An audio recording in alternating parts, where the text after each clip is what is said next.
everyone, and welcome back to the podcast. I'm really excited for today's episode because we're diving into something super important: how to effectively discuss a topic in a group. Whether you're at school, work, or even just chatting with friends, being able to communicate well in group discussions is such an essential skill. And of course, I'm joined by Alex. How's it going? Hey, I'm great. Thanks. I think this is going to be a really interesting conversation because group discussions are something we encounter all the time, but we don't always think about how to navigate them properly. And let's face it, group discussions can either be really productive or completely chaotic. Exactly. It's such a common scenario, yet people often find themselves struggling with it. So, to kick things off, I want to ask you, what's the first thing you focus on when you're preparing for a group discussion? For me, preparation is everything. I always make sure I know what the discussion is about and where I stand on the topic. That way, I'm confident when sharing my thoughts. But, and this is crucial, it's not just about pushing your opinion. You have to go in with an open mind, ready to listen and adapt. That's so true. You know, sometimes people think the loudest voice in the room wins the discussion, but actually, the best group discussions come from a balance between sharing and listening. It's not just about who talks the most, but who listens the best.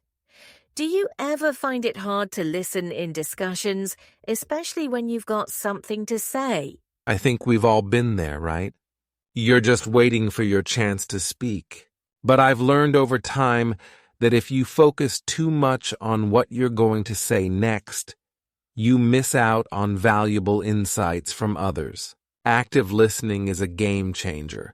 Instead of mentally rehearsing your point, really focus on what the other person is saying. Sometimes they'll bring up something you hadn't considered, and it can shift your entire perspective. Exactly. I love that you mentioned active listening. It's such an underrated skill. And here's the thing. When people feel heard, the discussion becomes more collaborative rather than competitive. You're not just debating, you're building on each other's ideas. That's when group discussions really shine. Totally. I think when we approach a conversation with curiosity instead of trying to be right, the whole dynamic changes. It opens the door for real dialogue, not just back-and-forth arguments. Have you ever been in a group discussion where someone's idea completely changed your viewpoint? Exactly. I remember one time I was in a team meeting where I was really convinced that my idea was the best approach. But then someone brought up a completely different angle that I hadn't even considered. At first I was like, wait, what? But then, as they explained more, I realized it actually made more sense than what I had in mind. It's moments like that that remind me why group discussions can be so powerful. They force you to think outside of your own bubble. That's the beauty of diverse perspectives. When you're in a group discussion, you're not just relying on your own experience, you're drawing from everyone's experiences. That makes the conversation so much richer. And you know what? I think this is where empathy comes into play too. You have to be able to put yourself in someone else's shoes to really understand their point of view. Absolutely. Empathy is such a key part of effective communication. If you're just waiting to talk without considering what others are going through or what their experiences might be, you're missing out on the bigger picture. I think that's especially true when disagreements come up in discussions. How do you handle it when someone has a completely different opinion than you? Oh, disagreements! They're inevitable, but they don't have to derail the conversation. I actually like when people disagree because it challenges me to think more critically. The key is not to get defensive. Instead of trying to prove the other person wrong, ask them more questions. Get curious about why they see things differently. It's amazing how much you can learn from a disagreement if you approach it with an open mind. Yes, I love that mindset. Asking questions instead of shutting down the conversation can completely change the tone of a disagreement. Instead of escalating into an argument, it becomes a learning opportunity. And sometimes you might even find common ground that you didn't expect. Exactly. Plus, I think it's important to remember that you don't always have to win the discussion.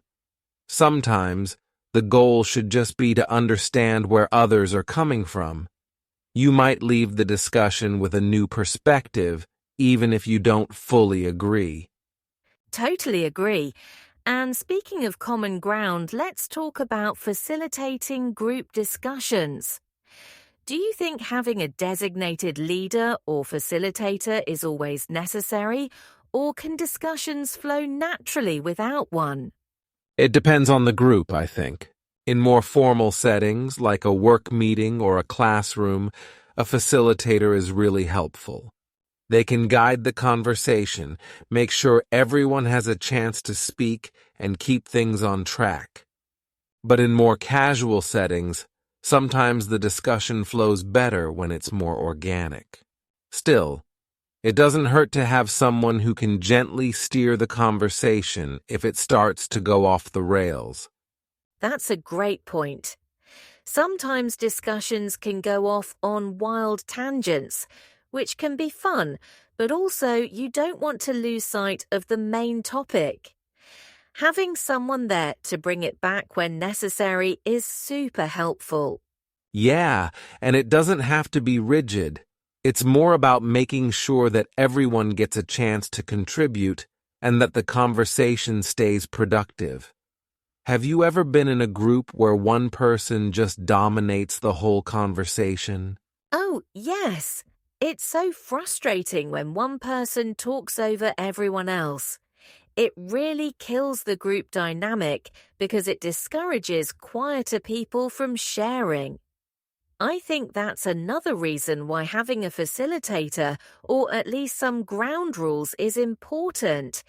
It makes sure everyone's voice is heard. Exactly. And I think it's also important to encourage people who might be more introverted or hesitant to speak up. Sometimes those are the people with the best ideas, but they just need a little nudge.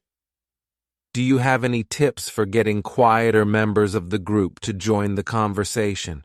I've found that asking direct, open-ended questions can really help. Something like, "What do you think about this?"